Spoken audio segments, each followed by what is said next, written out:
Olá, saudações a todos, sejam todos bem-vindos, meus desejos de muita paz.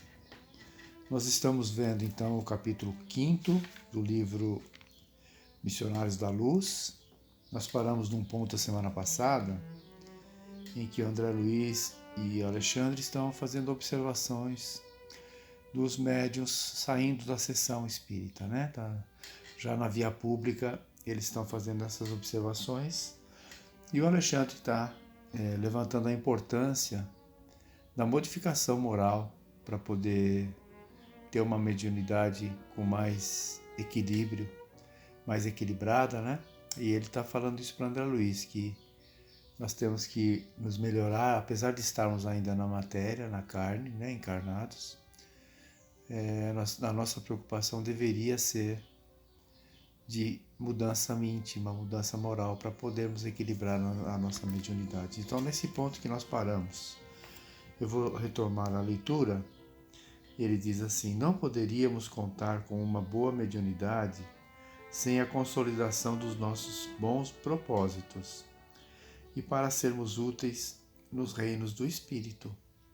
E para sermos úteis no reino do Espírito, cabe-nos aprender, em primeiro lugar, a viver espiritualmente, embora estejamos ainda na carne.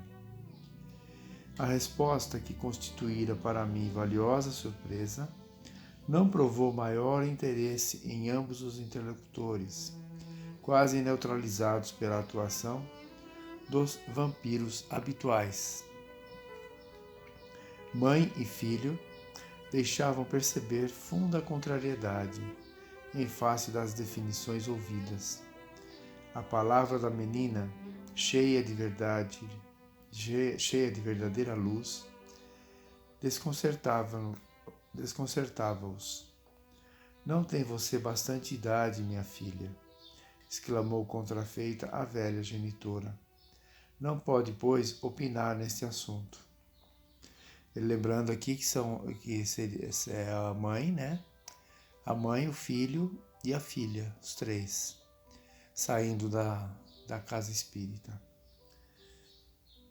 E eles conversando sobre isso. E como boa cultivadora de sofrimentos antigos, acrescentou a mãe, né? Quando você atravessar os caminhos que meus pés já cruzaram, quando vierem as desilusões sem esperança, então observará como é difícil manter a paz e a luz no coração. E se algum dia, falou o rapaz, melancólico, experimentar as lutas que já conheço, verá que tenho motivos de queixa contra a sorte e que não me sobram outros recursos senão permanecer no círculo das indecisões que me assaltam. Faço quanto posso por desvencilhar-me das ideias sombrias e vivo a combater inesperadas tentações. No entanto, sinto-me longe da libertação espiritual necessária. Não me falta vontade, mas reticências. Alexandre, que havia retirado a destra de sobre a fronte da jovem, informou, atendendo-me à perplexidade. O amigo que se uniu à nossa irmã foi seu marido terrestre, homem que não desenvolveu as possibilidades espirituais e que viveu em tremendo egoísmo doméstico. Quanto aos dois infelizes que se apegam tão fortemente ao rapaz, são dois companheiros ignorantes e perturbados que ele adquiriu em contato com o meretrício. Quer dizer, com a vida dele desregrada na parte sexual, né? Ele acabou atraindo ali no convívio, nesses locais, na frequência nesses locais, ele acabou atraindo dois obsessores para junto dele. Diante do meu espanto, o instrutor prosseguiu explicando. O ex-esposo não concebeu o matrimônio senão como união corporal para atender conveniências vulgares da experiência humana, e em vista de haver passado o tempo de aprendizado terreno, sem ideais enobrecedores, interessado em fruir todas as gratificações dos sentidos, não se sente com bastante força para abandonar o círculo doméstico, onde a companheira, por sua vez, somente agora, depois da desencarnação dele, começa a preocupar-se com os problemas concernentes à vida espiritual. Então o ex-esposo dela, dessa senhora, continuava com ela, né, desencarnado, mas em espírito continuava convivendo com ela, como sendo o obsessor dela, né? Porque ele continuava no círculo doméstico, né? Porque eles não tinham um alimento espiritual, eles não tinham a prática de cultivar o espírito. Agora que ela está desenvolvendo isso agora. Então ele fala, né? Somente agora, depois da desencarnação dele, começa a preocupar-se com os problemas concernentes à vida espiritual. Quanto ao rapaz de leviandade em leviandade, criou fortes laços com certas entidades ainda atoladas no pântano de sensações do meretrício, das quais se destacam por mais perseverantes as duas criaturas que ora se lhe agarram, quase que integralmente sintonizadas com o seu campo de magnetismo pessoal. Olha que ligações fortes que eles têm, né, com ele. Integral, porque ele fala, agarram quase que integralmente sintonizadas com o seu campo de magnetismo pessoal. O pobrezinho não se apercebeu dos perigos que o defrontavam e tornou-se a presa inconsciente de afeiçoados que lhe são invisíveis, tão fracos e viciados quanto ele próprio. E não haverá recurso para libertá-los? Indaguei emocionado. Então André Luiz pergunta, né? Aí não haverá recurso para libertá-los dessa influência? O orientador sorriu paternalmente e considerou. Mas quem deverá romper as algemas senão eles mesmos? Nunca lhes faltou o auxílio exterior de nossa amizade permanente. No entanto, eles próprios alimentam-se uns aos outros, no terreno das sensações sutis, absolutamente imponderáveis para os que lhes não possam sondar o mecanismo íntimo. É inevitável que procuram agora os elementos de libertação.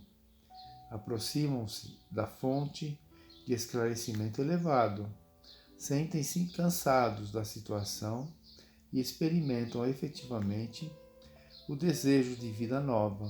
Contudo, esse desejo é mais dos lábios do que do coração, por constituir a aspiração muito vaga, quase nula.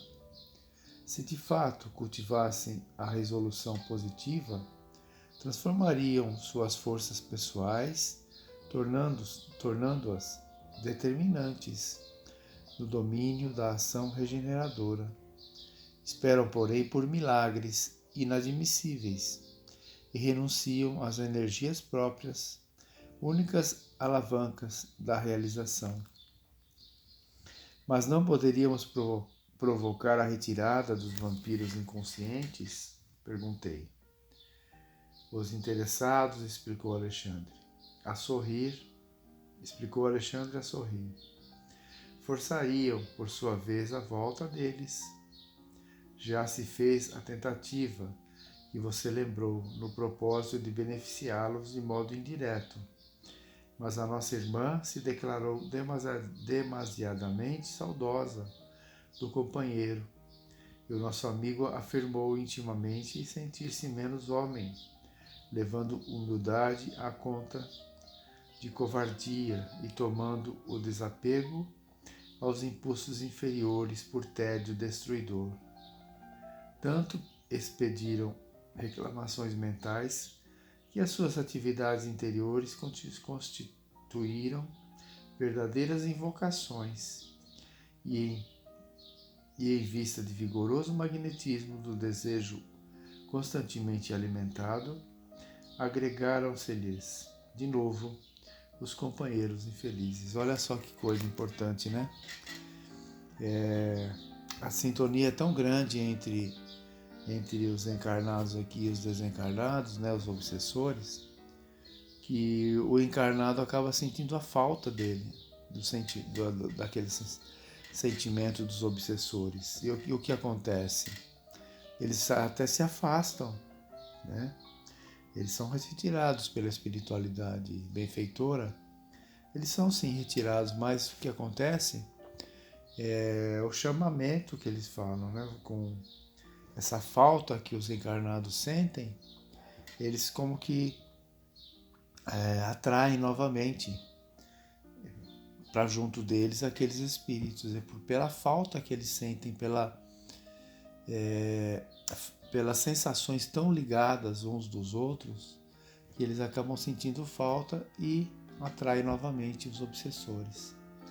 Então, como ele diz aqui, tem que partir dos encarnados, né? A maior vontade, o esforço para esse desligamento. Essa senhora que estava ali com o ex-marido desencarnado, convivendo com ela diz aqui que ela sentia falta dele.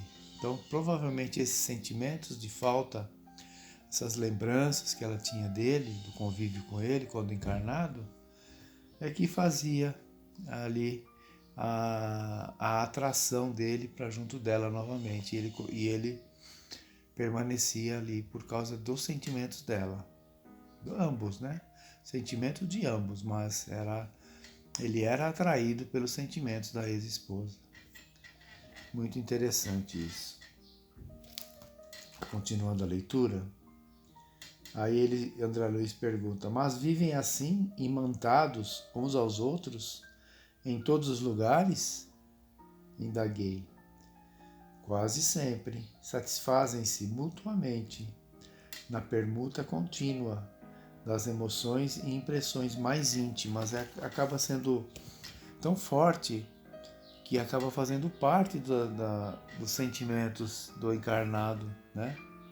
Eles se acoplam ali a esses sentimentos que ele se compraz daquilo. Então, para ele, é o sentimento dele, não é um sentimento de um espírito que está ali potencializando aquele sentimento, aquele pensamento. É dele. Então, por isso fica mais difícil o afastamento. Preocupado em fazer algum bem, ponderei. Quem sabe poderíamos conduzir essas entidades ao devido fortalecimento? Não será razoável doutriná-las, incentivando-as ao equilíbrio e ao respeito próprio? André Luiz, ele tem muito essa preocupação, né? De querer ajudar, de querer resolver a situação ali da influência dos desencarnados nos encarnados. E ele está aqui perguntando: não poderíamos fazer alguma coisa? Doutriná-los, né? Incentivá-los ao equilíbrio, ao respeito próprio. Aí o Alexandre fala assim: semelhante recurso, falou Alexandre, complacente, não foi esquecido. Essa providência vem sendo efetuada com a perseverança e o método precisos. Todavia, tratando-se de um caso em que os encarnados se converteram em poderosos ímãs de atração, olha só. Todavia, tratando-se de um caso em que os encarnados se converteram em poderosos ímãs de atração, a medida exige tempo e tolerância fraternal. Temos grande número de trabalhadores consagrados a esse mistério em nosso plano e aguardamos que a semeadura de ensinamentos de seus frutos dê seus frutos. De qualquer modo, esteja convicto de que toda a assistência tem sido prestada aos amigos sob nossa observação. Se ainda não avançaram, todos eles, no terreno da espiritualidade elevada, isto só se verifica em razão da fraqueza e da ignorância a que vivem voluntariamente escravizados. Colhem o que semeiam. Então, olha só, voluntariamente, né? Ninguém é forçado a deixar nenhuma situação. Ninguém é forçado a mudar, nem o encarnado, nem os desencarnados. São as conveniências, né? As ligações aí afetivas que fazem essas influências serem muito incisivas, como estão sendo aqui. Vamos ficar por aqui hoje. Semana que vem nós continuaremos a leitura. Muita paz a todos. Tenham todos uma boa semana.